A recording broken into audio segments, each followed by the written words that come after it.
안녕하세요. 안녕하세요. 네. 한대고 2학년 담당하고 있는 장용훈입니다. 네. 한대보고 방학 때 이제 뭐 준비해야 되냐 이거에 대해서 좀 말씀을 드리는데요. 일단 국어에서 1학기 때는 문학을 하고요. 2학기 때는 문법을 합니다. 그런데 문학이 부교재를 상당히 많이 쓰시거든요. 지금 이제 교과서 바뀌어요. 2학년 애들도 이제 바뀌거든요. 1학년 바뀌고 올라가면서 또 바뀌어요. 그래서 실질적으로는 제일 좋은 건 뭐가 있냐면은 문학 교과서에 있는 문학 작품들을 다 한번 보는 게 사실은 좋긴 합니다. 전체가 보기 좋긴 하는데 실제로 이제 한대부고 애들이 1학년 때부터 부교재를 많이 했잖아요. 그래가지고 고등학교 2학년 교과서에 있는 문학 작품 수준보다 좀 높아요. 지금 아이들이 지금 가지고 있는 문학 실력이 제대로 이제 내신을 공부했으면. 자, 그런데 2학년 되면은 부교재를 뭘 쓰냐면 고3 걸 씁니다. 그러면은 요거는 또 갑자기 중간에 팍 튀어요. 왜 튄다고 설명을 드리냐면요. 1학년은 그래도 좀 평범한 형태인데요. 2학년 거를 안 쓰고 바로 고3 거로 넘어가면은요.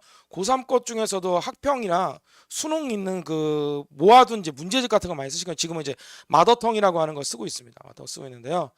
이게 굉장히 난이도가 확 뜁니다. 그리고 과거에 비해서 이제 그 킬러 문학 없애야 된다, 뭐 한다 이런 얘기 때문에 비문학 독서 영역은 난이도가 좀 떨어졌는데 대신 이제 문학 영역에서 상당히 올라갔어요. 이게 어떻게 올라갔냐면은 문학 작품에 기존적에 있었던 뭐 6.25 전쟁, 뭐 군사 독재 정권, 뭐 이런 식의 유명한 형태의 주제들이 많이 빠지고요. 새로운 형태의 주제들, 쉽게 말하면은 그런 것들하고 관련이 없는 것들, 뭐 난초의 아름다움 나온다든가, 화분이 예쁘다든가, 뭐 약간 이런 식의 좀 희한한 형태의 주제들이 많이 등장하게 됐거든요. 그래가지고 우리 애들이 기본적으로 방학 때 문학 작품 있는 거를 최대한 많이 보는 게 좋아요. 왜냐하면 제가 올해도 가르치고 작년도 가르치고 계속적으로 2학년들 가르칠 때 1학기 때 제일 고생하는 게 뭐냐면은 문학 베이스가 너무 없는데 시험 범위에 문학이 110개씩 나와요. 1학기 중간고사 때 교과서 8개 작품하고 부교재가 110개였거든요. 너무 많아요. 하다가 지쳐요. 소설 같은 경우는 스토리 부분을 다 알아야 되는데 다 읽어보지 못하니까 스토리 설명을 해야 되잖아요. 거기에다가 시 같은 경우는 짧으니까 또 시는 또 자세하게 나가야 되잖아요. 근데 거기가 고전 문학이다 그러면 더 쥐약인 거예요. 고전까지 들어가면. 이게 방법이 뭐냐면 어찌됐든 간에 방학 때 기본적으로 자기가 학력평가나 수능에 있는 작품들을 최대한 많이 보는 게 좋아요. 근데 이제 어떻게 많이 봐야 되냐면은 3개년을 기반으로 많이 봐야 돼요. 그래서 보시면은 문학을 공부할 때는 기본적으로 주제별로 봐야 된다라고 말씀을 드린 이유가 뭐냐면요. 이제 내신도 준비하고 수능도 준비할 타이밍이 됐잖아요. 그래서 한대부가 좋은 게 뭐냐라고 하면은 내신이고 수능이라 실제로 그렇거든요. 엄청 많아요. 작품이. 사실 문제 자체의 난이도가 높은 건 아닙니다. 왜냐면요. 작품을 봤다면. 근데 작품을 보기가 힘들어요. 실질적으로 교과서 8개에 부교재가 110개면 110개 중에서 몇 개 나왔냐면은 9개 나왔거든요. 10%도 안 돼요. 근데 이거를 다 감안하고 다 봐야 돼요. 모든 작품들을. 그러니까 이때는 고전, 현대 뭐 이렇게 구분하는 건 2학년 때는 사실 약간 사치고 주제별로 공부를 좀 해놔야 돼요. 주제별로. 어떤 주제별로? 예상 밖에 있는 주제도 함께 봐야 됩니다. 예상 밖에 있는 것도. 자, 그 다음에 이게 중요한 건데 혼자 해석하고 틀린 에서 벗어나야 된다는 얘기 뭐냐면요. 이때 이제 수능에서 정형화된 키워드가 존재를 해요. 그리고 그 수능을 따라서 만드는 게 한대부고 내신이거든요. 그러니까 한대부고는 내신 잘하면 수능도 되고요. 수능 잘하면 내신도 돼요. 되게 빡세게 하긴 해야 돼요. 진짜로. 왜냐면 워낙에 양이 많다고 말씀드렸기 때문에. 그래서 좀 외울 거는 외울 필요가 있어요. 외울 거는. 시간이 지나면서 아이들이 점점점 문해력이 떨어지기 때문에 책을 많이 안 읽잖아요. 문제라도 많이 풀면 좋아요. 한 110개 정도 되는 문제면요. 문제집 전체 한 권 정도 분량이에요. 한 권 전체 분량을 대하고 한 번씩 반복해서 읽어주는 게 제일 좋다라고 제가 누차 말은 하는데 솔직히 좀 안 되는 것 같아요. 반복해서 읽는 거. 근데 읽지는 않더라도 무조건 외울 거는 외우는 게 제일 좋습니다. 외울 거는 외워야 돼요. 자, 그 다음에 우리 애들 같은 경우에는 그 제가 공부할 때 이 주제별 연계로 많이 보는데 최대한 많은 작품들을 많이 볼 거예요. 지금 제가 이제 거기 보면은 이제 그 각각으로 커리큘럼은 좀 적어놓긴 했는데 그거보다 더 많이 볼 거예요. 그다음 왜 그거보다 더 많이 본다 이렇게 말씀을 드리냐면은 실질적으로 이제 학평이랑 수능 같은 거 기출 같은 경우에는요 3개년 거를 보는 게 제일 좋아요. 3개년. 그러니까 최근 3개년 거는 일단은 다 꿰뚫어야 되고요. 그 다음에 조금 더 확대하려면은 EBS 걸 봐야 됩니다.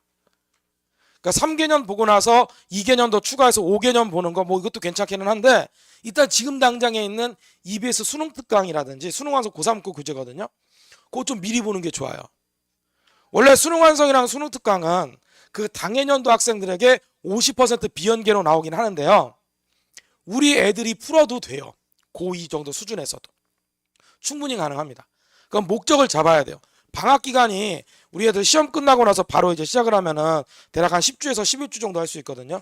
그때 정도 되면은 3시간 동안 문학 작품으로 좀 많이 본다라고 하면은 한 6개, 7개, 좀 더 많이 보면 10개까지도 좀 과하게 시 같은 경우 짧은 걸 많이 본다고 치잖아요.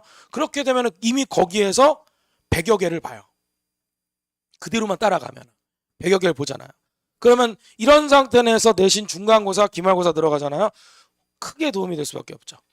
100개를 넘게 미리 본 거잖아요. 그러니까 한 번 보면은 기억은 잘해요. 그런데 생판 처음으로 보는 게 엄청 힘들어서 그래요.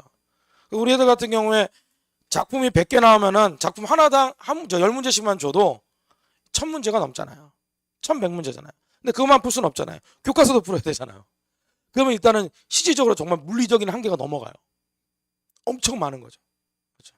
그래서 우리 애들은 일단 어찌됐든 간에 당장 다가올 게 뻔히 보이잖아요. 내신에서도 보이고 수능에서도 보이고. 그러면 제일 중요한 게 뭐냐? 많이 보는 게 좋다. 그 어느 걸 많이 보느냐? 베이스는 교과서, 그 다음에 최근 3개년 수능 학평, 기출. 이때 기출은 3학년 거 위주로 볼 거예요. 당장 이제 내신에 3학년 거 쓰니까요. 2학년 걸 안 쓰세요. 한 대부분 2학년인데도 2학년 거 안 쓰세요. 2학년만 약간 2학년 그 기출 자료만 약간 둥 떠 있어요. 근데 이게 재밌는 게 뭐냐면은 3학년 기출로 수업을 하니까 2학년 기출도 사실 중요하긴 하거든요. 근데 3학년 걸 미리 해버리니까 2학년 걸 하기가 좀 애매한 거예요. 좀 그렇잖아요. 그래서 3학년 위주로 먼저 해두는 게 좋다. 이렇게 볼 거고요. 그러고 나서 우리 애들이 이렇게 보면은 제가 지금 현재 1학년 아이들 다니는 시간이 6시부터 9시라서 이 시간대를 일단은 정해놨고요. 요때 와서 보면은 모든 작품 다 볼 거고 거기에 해당하는 문제들마다 해서 각각 외울 수 있는 형태로 문제가 들어갈 거예요. 그래서 제일 중요한 거는 많이 보고 많이 외운다. 일단은 이해가 안 돼도 무조건 많이 한다. 왜냐하면 이해가 안 된다는 핑계를 대고 유튜브 찾으면 끝이에요.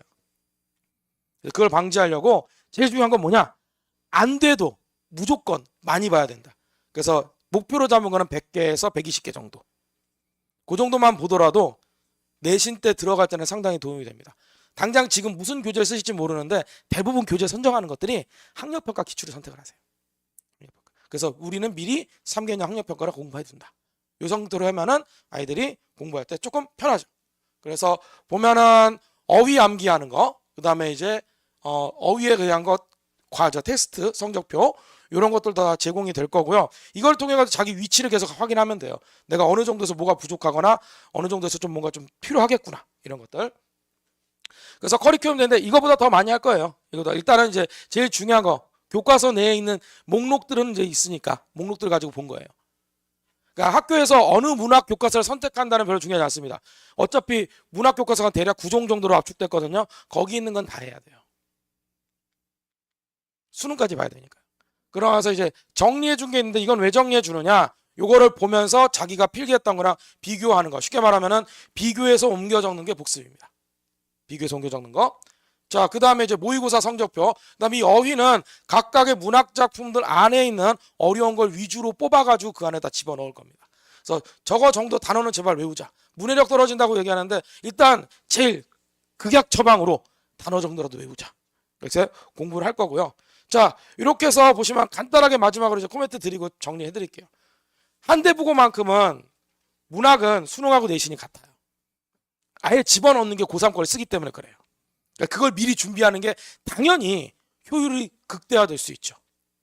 그 다음에 문학은 고전, 현대 이런 걸 따질 필요는 없고요. 그냥 주제별로 요건 요런 식이다라고 해서 뭉쳐서 공부해야지 기억에 많이 남아요. 그러니까 제목과 작가는 달라도 주제 형태가 유사해지는 거죠. 그 다음에 정형화된 키워드가 있어요. 그럼 비가 내린다라고 하면 생명력이 될 수도 있고 방해물이 될 수도 있잖아요. 그렇게 생명, 방해 이런 식으로만 외워놔도 일단 정답을 찾을 때는 어렵지 않게 찾을 수가 있겠죠. 그래서 이렇게 보시면 되고요. 저는 이제 이렇게 해서 국어 설명 좀 마무리 짓도록 하겠습니다. 감사합니다.